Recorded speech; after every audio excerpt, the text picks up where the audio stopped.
Assalamualaikum warahmatullahi wabarakatuh. Perkenalkan, nama saya Azwa Aulia.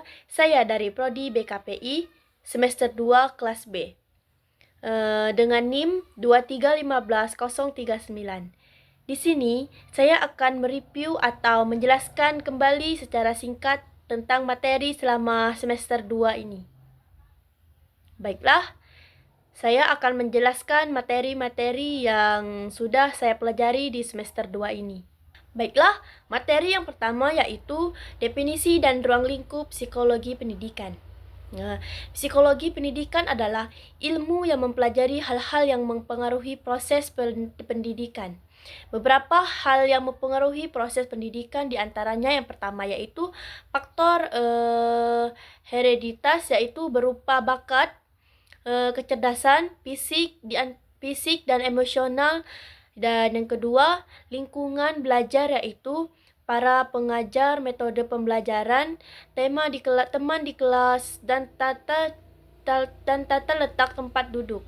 Dan yang ketiga, tahapan perkembangan peserta didik, yaitu pertumbuhan dan perkembangan peserta didik dari segi psikomotorik, kognitif, dan bahasa.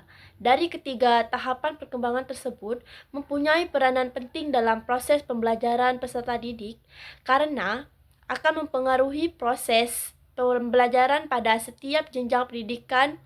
Pendidikan harus sesuai dengan tahap perkembangan individu yang tidak terlalu sulit dan menegangkan dan menjemukan. Secara umum, objek psikologi pendidikan dibagi menjadi dua, yaitu yang pertama objek material. Objek material adalah sesuatu yang dibahas, dipelajari, atau diselidiki, atau suatu unsur yang ditentukan atau suatu yang dijadikan sasaran pemikiran. Dan yang kedua, objek formal. Objek formal adalah cara memandang, cara meninjau yang dilakukan oleh seorang peneliti terhadap objek materialnya serta prinsip-prinsip yang digunakan. Objek formal juga digunakan sebagai pembeda ilmu yang suatu dengan ilmu yang lain seperti psikologi, antropologi, sosiologi, dan ilmu lainnya. Objek adalah dari segi tingkah laku manusia. Objek tersebut bersifat empiris atau nyata, yang dapat diamati untuk memprediksi dan menggambarkan suatu yang dilihat. Selanjutnya, materi yang akan saya bahas yaitu pentingnya psikologi pendidikan. Psikologi adalah ilmu yang berusaha memahami sesama manusia dengan bertujuan untuk dapat memperlakukannya dengan lebih tepat. Karena itu, pengetahuan psikologi mengenai anak didik dalam proses pendidikan adalah hal yang sangat perlu dan penting bagi setiap pendidik, sehingga seharusnya adalah kebutuhan setiap pendidik untuk memiliki pengetahuan tentang psikologi pendidikan agar proses pendidikan bisa berlangsung secara psikologis. Perilaku psikologis yang terlibat dalam proses pengajaran dan pembelajaran antara lain antara guru dan siswa dapat membantu proses pembelajaran. Pembelajaran berjalan secara efektif dan efisien dalam mencapai tujuan pembelajaran. Peristiwa psikologis yang terjadi selama interaksi ini membantu guru mengajar siswa mereka dengan baik agar mereka dapat menerapkan pengajaran secara efektif dan berhasil dalam proses pendidikan. Adapun beberapa kajian ilmu psikologi, diantaranya yang pertama yaitu psikologi perkembangan, yang kedua psikologi sosial, dan yang ketiga psikologi kepribadian, dan yang keempat psikologi kognitif, dan yang kelima psikologi pendidikan, dan yang keenam psikologi sekolah, dan yang ketujuh psikologi industri dan organisasi, dan yang kedelapan psikologi kerekayasaan, dan yang kesembilan yaitu atau yang terakhir psikologi klinis. Adapun manfaat psikologi pendidikan, yaitu manfaat dan mempelajari psikologi pendidikan ini sangat penting. Karena apa? Karena seorang pengajar mampu memahami karakter siswa dan juga cara mengatasinya. Yang pertama yaitu mengetahui metode. Dan yang kedua, membantu membuat rancangan media pembelajaran yang menarik. Dan yang ketiga, konseling. Dan yang keempat, membantu mengenali bakat. Dan yang terakhir, tujuan pembelajaran tercapai dengan baik. Manfaat mempelajari psikologi pendidikan bagi siswa. Yang pertama yaitu meningkatkan kemauan dan niat untuk mencari dan mencapai ilmu. Dan yang kedua, mengenali naluri dan potensi belajar siswa. Dan yang ketiga, mengembangkan diri dan menjadi manusia pembelajaran. Dan yang keempat, bertekad untuk mengatakan mengharkat atau hakikat dirinya lebih baik dibandingkan dengan generasi sebelumnya. Materi selanjutnya adalah memahami peran psikologi bagi pelajar. Pelaku siswa adalah kegiatan individu yang terlibat dalam mendapatkan dan menggunakan barang serta layanan untuk memuaskan kebutuhan mereka. Sifat perilaku siswa bersifat dinamis. Karena apa? Karena dipengaruhi oleh pemikiran, perasaan, dan tindakan individu serta faktor-faktor eksternal seperti keluarga dan status dalam kelompok serta faktor pribadi. Adapun yang pertama yaitu faktor yang mempengaruhi perilaku siswa. Yang pertama yaitu lingkungan keluarga, pergaulan di luar rumah, dan media massa dan lingkungan sekolah. Dinamika perilaku individu dapat diartikan sebagai tenaga yang selalu bergerak atau berkembang yang berhubungan dengan adanya interaksi dan saling tergantungkan antara lain individu dengan lingkungan yang mencakup tenaga yang menggerakkan. Gerak dari alam dan semangat. Dinamika ini mencakup perubahan yang selalu bergerak, dinamis dan cenderung dilakukan dengan semangat. Bidang kehidupan yang sering melibatkan dinamika antara lain yaitu ekonomi, sosial, dan lainnya. Perkembangan kepribadian dengan kecenderungan yang berpolar. Yang pertama yaitu masa bayi, dan yang kedua yaitu masa kanak-kanak awal, dan yang ketiga yaitu masa prasekolah, dan yang keempat masa remaja, dan yang kelima masa dewasa awal, dan yang keenam masa dewasa, dan yang ketujuh atau yang terakhir masa hari tua.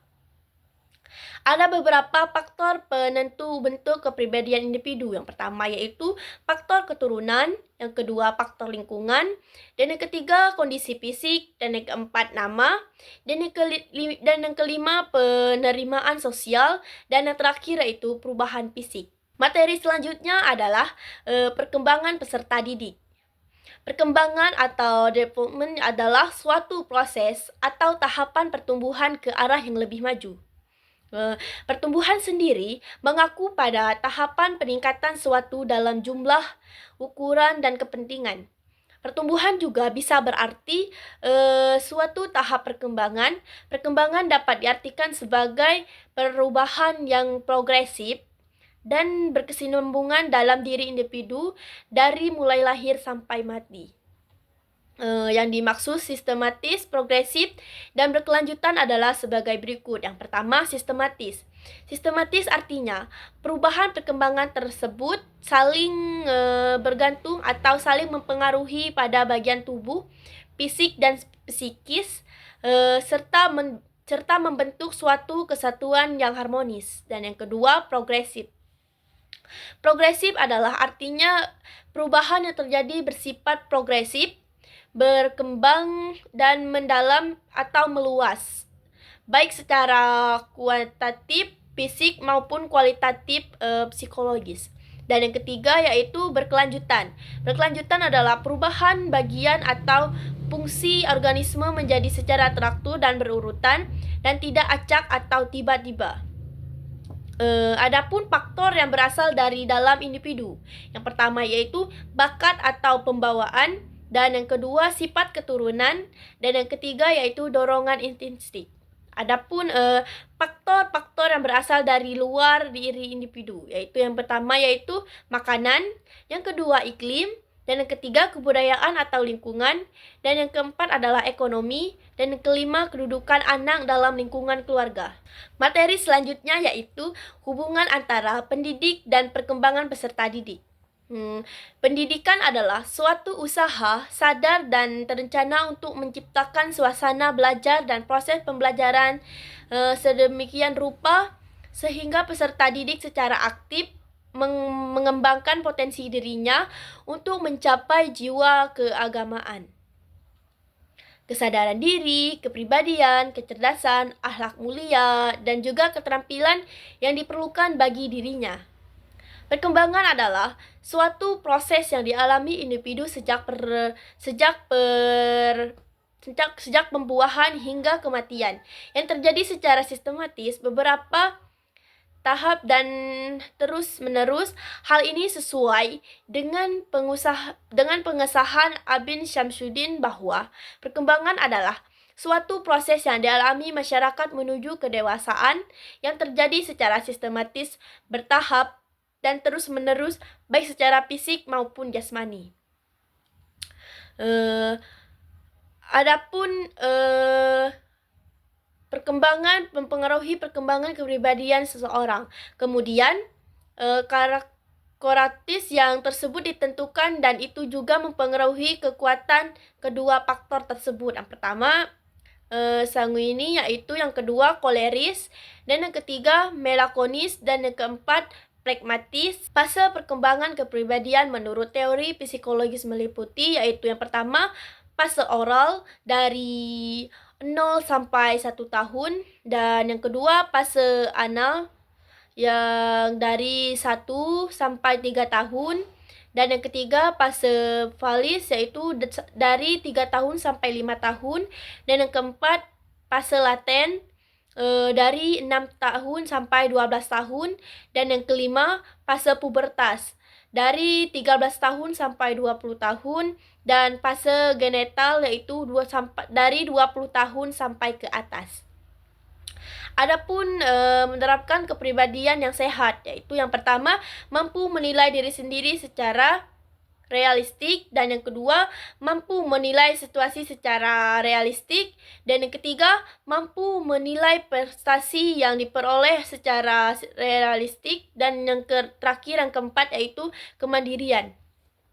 Adapun kepribadian yang tidak sehat, yang pertama yaitu mudah marah atau cepat merasakan sakit hati atau seperti baper gitu.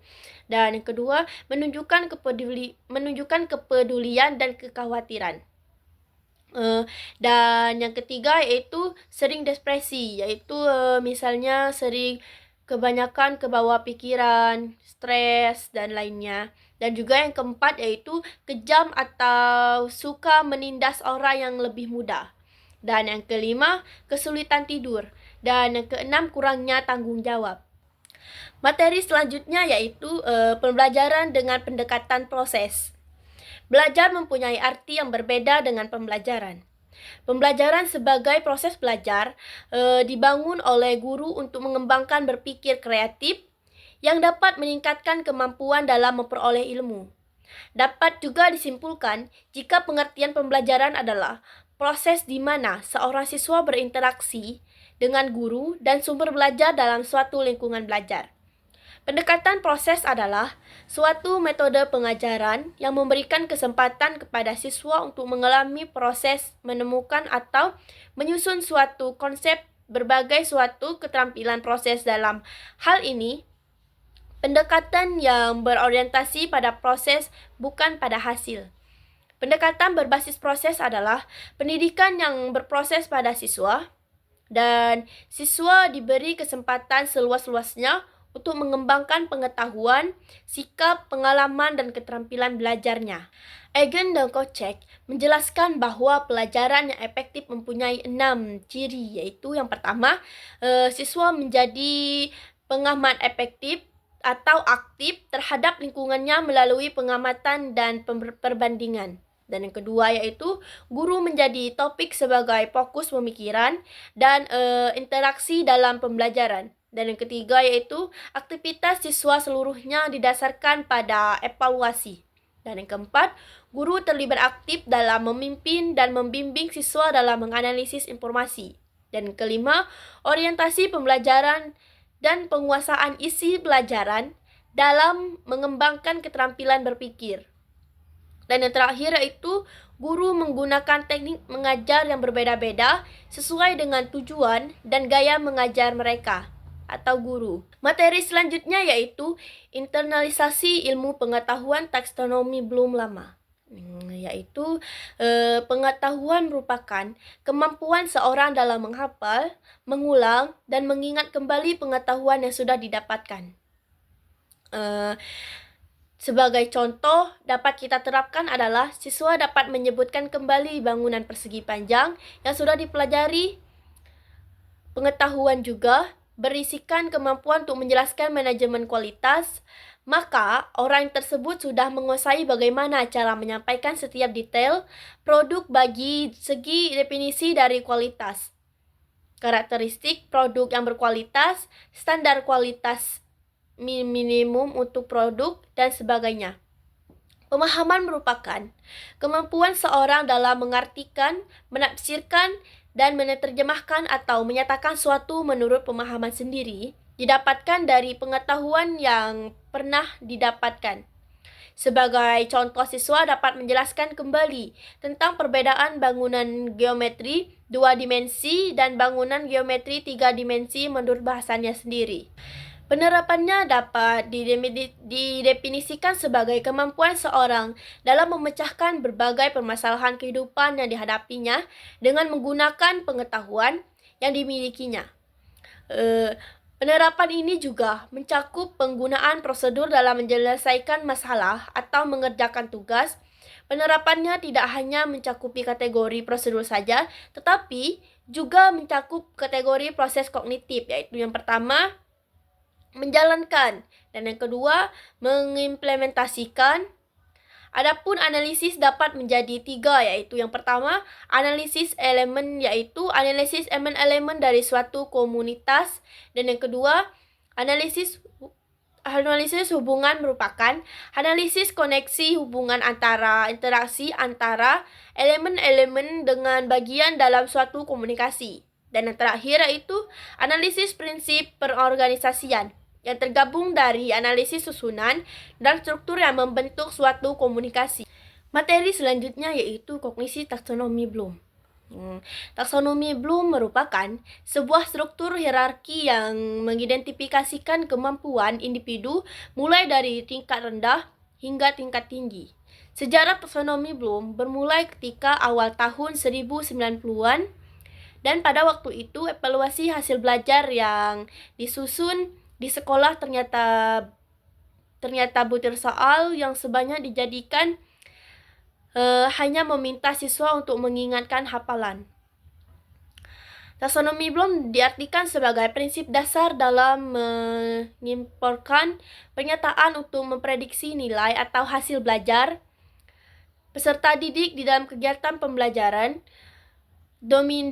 Domain interaksi efektif terdiri dari menerima, memberikan tanggapan, dan memberikan penilaian, mengorganisasikan menjadi karakter. Adapun yang pertama yaitu pengetahuan, yang kedua pemahaman, yang ketiga aspirasi, yang keempat analisis, dan yang kelima sintesis, dan yang keenam terakhir yaitu evaluasi.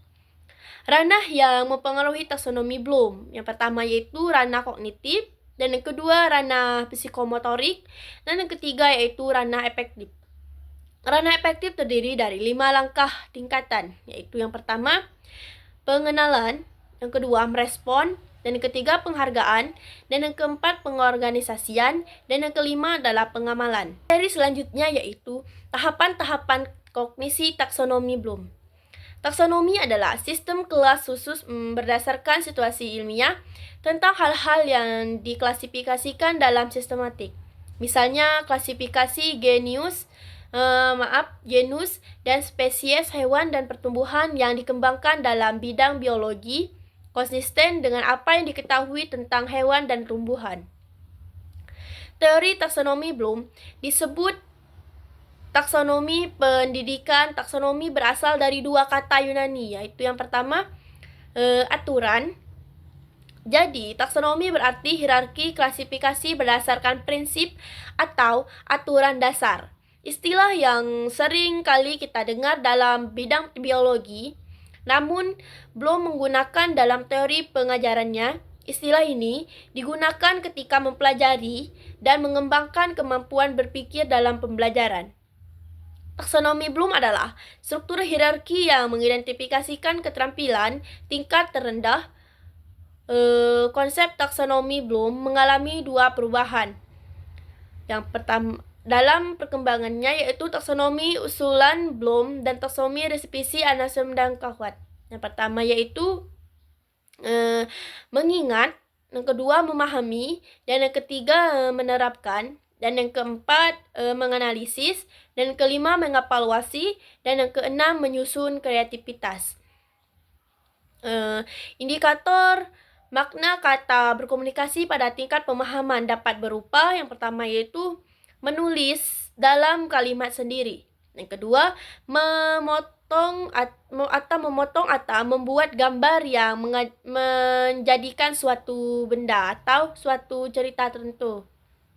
Dan yang ketiga, pelaporan kegiatan, proses dan kejadiannya. Yang keempat, menyampaikan gagasan pelajar atau mahasiswa. Dan yang kelima, membuat gambar atau kartun yang menunjukkan urutan proses. Dan yang keenam, menjalankan pesan berdasarkan skenario yang dibuat. Dan yang ketujuh, menulis gagasan yang jelas tentang gagasan tersebut. Dan yang kedelapan, menulis ringkasan. Dan yang kesembilan yaitu membuat diagram alur yang menggambarkan langkah-langkah suatu peristiwa atau proses. Dan yang terakhir yang ke-10 yaitu menceritakan kembali dalam bahasa ibu Anda. Materi selanjutnya yaitu tahapan-tahapan kognisi taksonomi Bloom revisi. Kategori pengetahuan di dalam Bloom berubah menjadi kata mengingat. Ada berbagai macam bentuk kata kerja yang dapat kita temui dalam bahasa Indonesia, yaitu salah satunya adalah bentuk kata kerja mengingat dalam kategori pengetahuan aslinya. Dilakukan dengan menggambarkan tindakan yang tidak secara ekspresif atau disebutkan. Adapun berikut ini penjelasan singkat untuk setiap tingkatannya, yaitu yang pertama mengingat, yang kedua memahami, dan yang ketiga menerapkan, dan yang keempat menganalisis, dan yang kelima mengevaluasi, dan yang keenam yaitu menciptakan.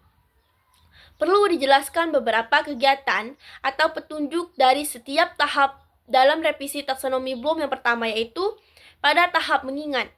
Terdapat beberapa kegiatan atau petunjuk, yaitu yang pertama pengenalan, dan yang kedua penulisan daftar, dan yang ketiga pencirian, yang keempat identifikasi, dan yang kelima pengambilan, dan yang keenam pemberian nama, dan yang ketujuh penemuan atau penempatan, dan yang terakhir yaitu penemuan. Dan yang kedua pada tahap memahami termasuk dalam kegiatan atau petunjuk. Yang pertama yaitu penafsiran, dan yang kedua peringkasan, dan yang ketiga menguraikan ulang dengan kata sendiri atau menggunakan kata-kata kita sendiri dengan cara mengulang. Dan yang keempat pengelompokan, dan yang kelima adalah perbandingan, yang keenam penjelasan, dan yang terakhir adalah memberikan contoh.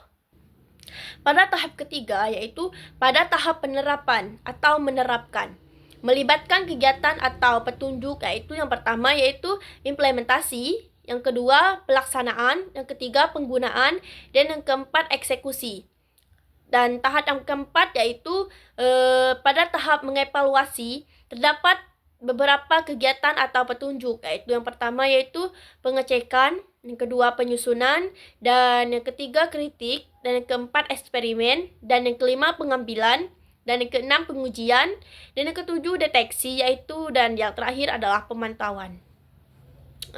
Dan adapun tahap yang kelima yaitu pada tahap menganalisis, termasuk dalam kegiatan atau petunjuk. Yang pertama yaitu pengecekan, yang kedua penyusunan, dan ketiga pemecahan menjadi bagian, dan yang keempat pengayaan, dan kelima merumuskan garis besar, dan yang terakhir yaitu integrasi. Tahap yang keenam yaitu tahap menciptakan. Terdapat beberapa kegiatan atau petunjuk. Yang pertama yaitu merancang, yang kedua menyusun bagian dari keseluruhan, yang ketiga merencanakan, dan yang keempat menghasilkan, dan yang kelima membuat atau menciptakan, dan yang keenam yaitu merencanakan suatu cara, dan yang ketujuh yaitu membuat. Adapun tahap-tahapan kognisi taksonomi belum revisi apabila dikaitkan ke dalam soal sebagai berikut. Yang pertama yaitu mengingat C1. Seperti soalnya sebutkan rumus luas permukaan limas. Dan yang kedua yaitu memahami C2, yaitu seperti jelaskan apa perbedaan dari luas permukaan tabung dan volume tabung. Dan yang ketiga yaitu menerapkan C3, yaitu dalam bentuk balok. Seperti menjelaskan misalnya bagaimana luas balok. Dan yang keempat menganalisis C4, yaitu sebuah persegi. Dan yang kelima mengevaluasi C5, yaitu seperti sebuah bola besi. Dan yang keenam menciptakan C6, rumusan volume kerucut terpancung. Materi selanjutnya yaitu teori-teori dalam belajar. Teori belajar asosiatif yaitu yang awalnya diperkenalkan oleh Papio atau berfokus pada pembentukan hubungan antara stimulus dan respon. Ivan Pavlovich atau Pavlov adalah seorang behavioris terkenal dan terkait dengan teori pengkondisian asosiatif stimulus respon yang lebih dikenal sebagai classical conditioning. Pavlov menggunakan seekor anjing sebagai hewan percobaan. Anjing itu ditahan dan harus menjalani operasi rahang untuk mengeluarkan dan mengukur jumlah air liur yang dikeluarkan. Pavlov kemudian menekankan sebuah tombol dan semangkuk makanan muncul di hadapan anjing yang sedang diperiksa atau sedang untuk dioperasi tadi. Dan menanggapi adanya makanan, anjing mengeluarkan air liur yang sangat jelas pada alat pengukur air liur. Dari contoh tersebut, terlihat bahwa dengan menerapkan strategi Pavlov, ternyata individu dapat dikendalikan dengan mengganti rangsangan alami dengan perangsangan yang sesuai untuk mencapai pengulangannya, respon untuk yang diingatkan. Sedangkan individu tidak sadar bahwa dirinya dikendalikan oleh rangsangan yang masuk dalam dirinya di luar dirinya. Adapun tokoh-tokoh yang mengemukakan teori belajar fungsionalistik yaitu yang pertama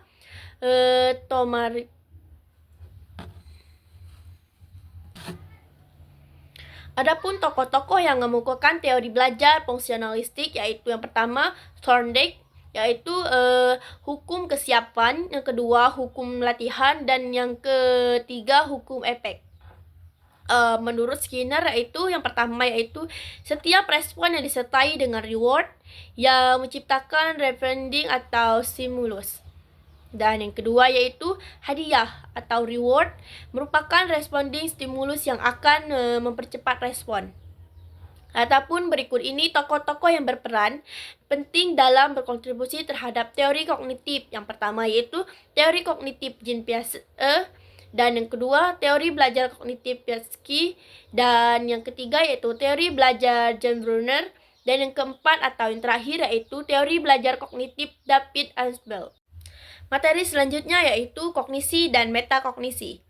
Istilah inteligensi kadang-kadang atau justru sering memberikan pengertian yang salah, yang memandang inteligensi sebagai kemampuan yang mengandung kemampuan tunggal, atau padahal menurut ahli inteligensi mengandung bermacam-macam kemampuan.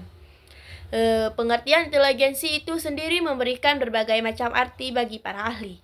Yang dimaksud dengan inteligensi adalah daya penyesuaian diri dengan keadaan baru dan menggunakan alat-alat berpikir menurut tujuannya. Dari pengertian ini dapat dilihat bahwa sistem menitik beratkan masalah inteligensi pada saat adjustment atau penyesuaian diri terhadap masalah yang dihadapinya. Kata Kurt Bahrul mengatakan bahwa inteligensi adalah perbuatan yang disertai dengan pemahaman atau pengertian. Metakognisi adalah suatu bentuk kemampuan untuk melihat pada diri sendiri hingga apa yang dilakukan dapat terkontrol secara optimal. Dengan kemampuan sendiri ini sedang memungkinkan memiliki kemampuan tinggi dalam memecahkan masalah, Sebab setiap masalah yang ia kerjakan senantiasa muncul pertanyaan. Kun Jojo menemukan pokok-pokok pengertian sebagai metakognisi sebagai berikut. Yang pertama yaitu metakognisi merupakan kemampuan jiwa yang termasuk dalam kelompok kognisi. Dan yang kedua yaitu metakognisi merupakan kemampuan untuk menyadari, mengetahui proses kognisi yang terjadi pada diri sendiri. Dan yang ketiga yaitu metakognisi merupakan untuk mengarahkan proses kognisi yang terjadi pada diri sendiri. Dan yang keempat yaitu metakognisi merupakan kemampuan belajar bagaimana mestinya belajar dilakukan. Dan yang kelima, metakognisi merupakan aktivitas berpikir tingkat tinggi. Dan yang keenam atau yang terakhir yaitu metakognisi tidak sama dengan kognisi atau proses berpikir seperti membuat perbandingan, ramalan, menilai, membuat sintesis atau menganalisis. Materi selanjutnya yaitu konsep kreativitas dan keberbakatan. Kreativitas dapat diartikan sebagai kekuatan atau tenaga atau power yang ada dalam diri individu. Energi tersebut dapat menjadi pendorong seorang untuk melakukan sesuatu dengan cara tertentu atau mencapai hasil terbaik, yaitu yang pertama yaitu kreativitas diartikan sebagai suatu proses atau kreativitas adalah proses pengelola atau informasi dan melakukan atau menciptakan sesuatu. Dan yang kedua yaitu kreativitas adalah sebuah produk penilaian orang lain terhadap kreativitas seorang relevan dengan produknya. Dan yang terakhir yang ketiga yaitu kreativitas adalah pendorong. Kualitas pendorong seorang untuk menumbuhkan minat dan bakatnya. Adapun faktor pendukung kreativitas yaitu yang pertama, keterbukaan siapapun yang terbuka dan mau mendengarkan akan menerima informasi lebih lanjut. Dan yang kedua yaitu mereka memperoleh kerayaan batin yang lebih besar melalui proses yang diberhasilkan dari rangsangan dari luar atau keterbukaan. Dan yang ketiga yaitu mereka suka mencoba memproduksi hasil pengalamannya dalam membentuk kreativitas yang mereka anggap additional.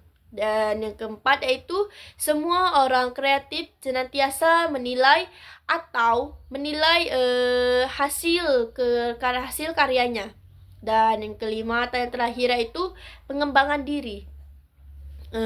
Adapun faktor penghambat kreativitas yang pertama yaitu hambatan psikologis, dan yang kedua hambatan budaya, dan yang ketiga adalah hambatan lingkungan. Pendekatan kognitif merupakan pendekatan yang menggabungkan pendekatan terapi kognitif dan terapi perilaku. Pendekatan kognitif menekankan bahwa perilaku adalah proses mental di mana individu atau organisme secara aktif mendeteksi, mengevaluasi, membandingkan, dan merespon rangsangan sebelum merespon. Materi selanjutnya yaitu anak berkebutuhan khusus atau ABK. Individu berkebutuhan khusus atau IBK adalah seorang atau anak yang memiliki keterbatasan dalam fungsi kognitif, fisik maupun emosi yang menghalang kemampuan individu untuk berkembang dengan baik, yang terklasifikasi dalam kesulitan belajar, ADHD, retardasi mental dan gangguan fisik, sensoris, gangguan bicara dan bahasa, autisme maupun gangguan emosi tidak stabil dan perilakunya. Anak ini biasanya dikatakan sebagai anak spesial, dan Ormond mengatakan anak yang berkebutuhan khusus ini ke dalam kategori umum yang khusus. Adapun kategorinya yang pertama yaitu anak yang mengalami hambatan kognitif atau akademik khusus, yaitu kesulitan belajar. Anak ini biasanya sulit dalam hal belajar dan seperti mengetahui hal-hal seperti ADHD, gangguan bicara, dan berkomunikasi. Dan yang kedua yaitu anak yang mengalami masalah sosial atau perilaku, yaitu gangguan emosional dan perilaku, gangguan spektrum autis. Dan yang ketiga yaitu anak yang mengalami keterlambatan umum dalam fungsi kognitif dan sosial, yaitu keterlambatan mental atau keterbelakangan mental, gangguan fisik dan kesehatan, gangguan penglihatan, dan gangguan pendengaran, dan tidak mampu atau hambatan yang pernah dari majemuk. Dan yang terakhir yaitu anak yang perkembangannya kognitif di atas rata-rata, yaitu anak gifted atau memiliki keterbatasan yang luar biasa, dan sering disebut dengan anak spesial atau anak luar biasa. Anak berkebutuhan khusus diklasifikasikan menjadi beberapa macam jenis yang diuraikan sebagai berikut ini, yaitu yang pertama, anak dengan hambatan penglihatan atau tunanetra, dan yang kedua, anak dengan hambatan pendengaran atau tunarungu, dan yang ketiga yaitu anak dengan hambatan fisik motorik atau tunadaksa, dan yang terakhir yaitu anak berkesulitan belajar spesifik atau specific learning disability. Dan adapun hasil penelitian mendeskripsikan proses berpikir normatis dalam respirasional gesture terhadap 3 kategori individu, yaitu yang pertama yaitu individu corrective process, dan individu virtually process, dan individu coordinatory process. Kategori anak berkebutuhan khusus dibagi menjadi 2 macam, yaitu yang pertama anak berkebutuhan khusus bersifat sementara atau temporer, dan yang kedua yaitu anak berkebutuhan khusus bersifat tetap atau permanen. Saya akan menjelaskan. Yang pertama, anak yang sedang mengalami hambatan belajar dan hambatan perkembangan disebabkan oleh faktor-faktor eksternal, dan juga anak yang mengalami kesulitan dalam menyelesaikan diri akibat sering menerima kekerasan dalam rumah tangga. Dan yang kedua, atau yang bersifat permanen atau tetap, yaitu anak yang mengalami hambatan belajar dan hambatan perkembangan yang bersifat internal dan akibat langsung dari kondisi kecacatan, yaitu seperti anak kehilangan fungsi penglihatan, pendengaran, gangguan pendengaran, kecerdasan dan kognisi, yaitu dan juga gangguan gerak atau motorik fisik. Adapun materi yang terakhir yaitu pengertian evaluasi pendidikan, fungsi evaluasi pendidikan, evaluasi belajar analisis taksonomi Bloom yang diperbarui atau baru, dan evaluasi psikomotorik, yaitu pendekatan dalam arti luas, yaitu kehidupan. Artinya, pendidikan adalah segala pembelajaran ilmu pengetahuan yang terjadi di segala tempat lain situasi sepanjang kehidupan dan mempunyai dampak positif bagi perkembangan individu seperti makhluk hidup. Pendidikan secara harfiah berarti pelajaran yang diberikan guru kepada siswanya, baik orang dewasa maupun anak-anak, diharapkan dapat memimpin dengan memberi contoh belajar, memimpin, dan meningkatkan etika dan moral, serta menggali pengetahuan individu. Pengetahuan individu, pendidikan yang diberikan kepada peserta didik tidak hanya didasarkan. Pendidikan informal adalah pendidikan yang diterima masyarakat secara sadar atau tidak sadar dari pengalaman sehari-hari sejak lahir hingga meninggal. Fungsi pendidikan adalah membantu peserta didik berinteraksi dengan lingkungan yang berbeda, fisik, sosial, dan budaya, dan terutama dengan lingkungan yang berbeda. Berbagai sumber pendidikan yang tersedia hingga tujuan pendidikan yang optimal dapat tercapai oleh karena itu proses pendidikan harus berfungsi untuk mengajarkan perilaku umum dan mempersiapkan individu untuk peran tertentu. Adapun fungsi dan tujuan pendidikan di Indonesia akan ditentukan oleh atur seperti ini terkait Undang-Undang Nomor 20 Tahun 2003 tentang Sistem Pendidikan Nasional. Undang-undang ini mencakup segala sesuatu yang berkaitan dengan penyelenggaraan pendidikan nasional di Indonesia, seperti pengertian pendidikan, fungsi dan tujuan pendidikan, jenis pendidikan, jenjang pendidikan, dan standar pendidikan. Understand dan Control mengkategorikan keterampilan kognitif ke dalam tingkatan berikut, dari paling dasar hingga tinggi, yaitu yang pertama yaitu mengingat dan mengambil informasi yang tersimpan dalam memori jangka panjang berdasarkan isyarat. Dan yang kedua, pemahaman. Dan yang ketiga itu menerapkan konsep. Dan yang keempat, menganalisis informasi. Dan yang kelima, evaluasi meliputi kemampuan mengambil keputusan. Dan yang keenam yaitu berinteraksi atau berreaksi melalui proses pencarian ide dan penilaian terhadap sesuatu, gagasan, objek yang sudah ada. Baiklah, itulah materi yang dapat saya sampaikan atau menyimpulkan secara singkat. Saya akhiri. Wassalamualaikum warahmatullahi wabarakatuh.